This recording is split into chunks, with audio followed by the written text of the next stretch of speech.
Thank you, Mr. Toastmaster. Oh, how playful you are. First of all, I just want to say thank you for being here. I would not have prepared nearly as assiduously as I've tried to do if I knew I was going to be speaking to an empty room. So thank you very much. In 2009, I attended a private obesity conference at Bainbridge Island, Washington, and one of the most impressive presentations I saw was given by Serge Ahmed, a researcher at the University of Bordeaux in France. He and his team hooked up tubes to the brains of lab rats, specifically and only for the delivery of cocaine directly into their brains. All they had to do to get a bump was to make a tap on a lever. Then they introduced a second lever, and this delivered sweetened water. Surprisingly, to me, the rats quickly showed that they'd prefer to have sweetened water rather than cocaine delivered directly into their brains. So they wanted to measure how strong was this urge. So they made it 2 taps for sweetened water, 1 for cocaine. Then they did 4 to 1. Then they did 8 to 1. And it wasn't until 16 to 1 that the rats gave up and said, okay, fine, I'll take the cocaine delivered directly into my brain. This is the power of the drive for sweetness. Now, there's nothing wrong with this drive, of course. The endocrinologist, Rob Lustig, who's also an author, points out that over the years, it's how we knew what was safe to eat. He says there are no poisons which are intensely sweet.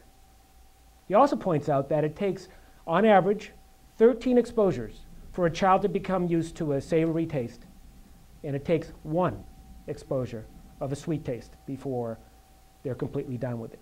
Now, the fact that this drive is not bad does not mean that it cannot be exploited for profit, and that's what I want to talk about for the rest of my time. Anyone who's read the side of a cereal box knows that the government has established recommended daily allowances of macronutrients such as carbs and protein, as well as vitamins and minerals such as magnesium or iron. Does anybody want to take a guess at what the RDA is for added sugar? 0? 0. You are correct. That's because it is not a vitamin, it is not a mineral, it is not a nutrient. However, some groups, such as the American Heart Association, have established what they think are reasonable portions for added sugar intake. They say it should be 6 teaspoons a day for a woman and 9 for a man. Who would like to guess what the average intake per American today is? Excellent guess, but no. Also an excellent guess and closer to the truth. It's 22 teaspoons a day. Now, some of you must be thinking, wow, some people must really be slamming the sugar because I don't have anywhere near that amount. I don't even put sugar in my coffee. Well, Barry Popkin, a researcher at the University of North Carolina, the School of Public Health, did a survey. There are about 600,000 consumer food products sold in America, and 4 out of 5, 80%, have added sugar. This has been going on at the hands of big food since the 1970s. Now, of course, they didn't just figure out in the 70s that sugar sells. So what happened? In a word, it's high-fructose corn syrup.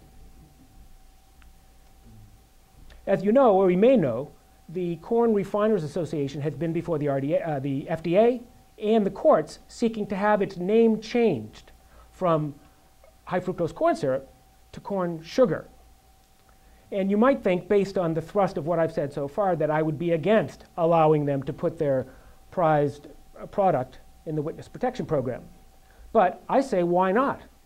Chemically speaking, sucrose, which is table sugar, has 50% fructose and 50% glucose.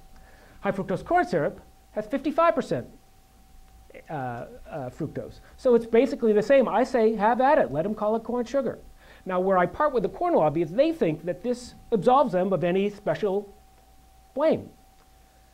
I say it merely lumps them into the same scandalous category as the rest of the sugars. I mean, whether it comes from corn or cane or from beets, sugar is sugar. I do reserve special scorn for HFCS, not for its chemistry, but for its economy. It was first synthesized in 1957, but it wasn't until the early 70s that Japanese researchers came up with the enzyme-driven process that would allow high-fructose corn syrup to be made economically on an industrial level. And it has been showing up in our food in ever-increasing portions ever since. One effect of this is that it has substantially dulled our sense of sweetness. Whereas before it took a simple fruit tart to top off a lovely evening's repast, it now has to be a super-duper deep dish triple chocolate torte before anyone will be impressed at the end of a meal. Some people would say, so what? We have a drive for sweetness. So what if we're having more sugar? We're programmed to eat sugar. And of course, the answer to that is that in 1962, America had an obesity rate of 13%. In the 2 decades that followed the introduction of HFCS into our food supply, that rate doubled. And now it's at 36%. So what are we going to do about this? We know that the industry is not going to stop. First of all, it's proven highly profitable. But in addition, they've set out on a road that has only one direction. The only way to make something sweet in processed food America today is to pile on even more sugar than the mountains that we've already climbed. So then what is an individual to do? And I would recommend that people consider doing what I did about 20 years ago, and that's opt out of the system. I choose not to eat anything that has sugar, processed sugar, in the first 5 ingredients. What happened is that after a while, my senses realigned to their natural state, and now I'm able to enjoy the substantial abundance of natural sweetness in fruit, raw vegetables, and especially roasted vegetables. A little heat, a little oil, a lot of heat, and boom, you have dessert in the middle of the meal. But I have been able to experience nature's abundant sweetness without any of the side effects, and I urge you to consider doing that as well. Thanks very much, Mr. Toastmaster. Thank you.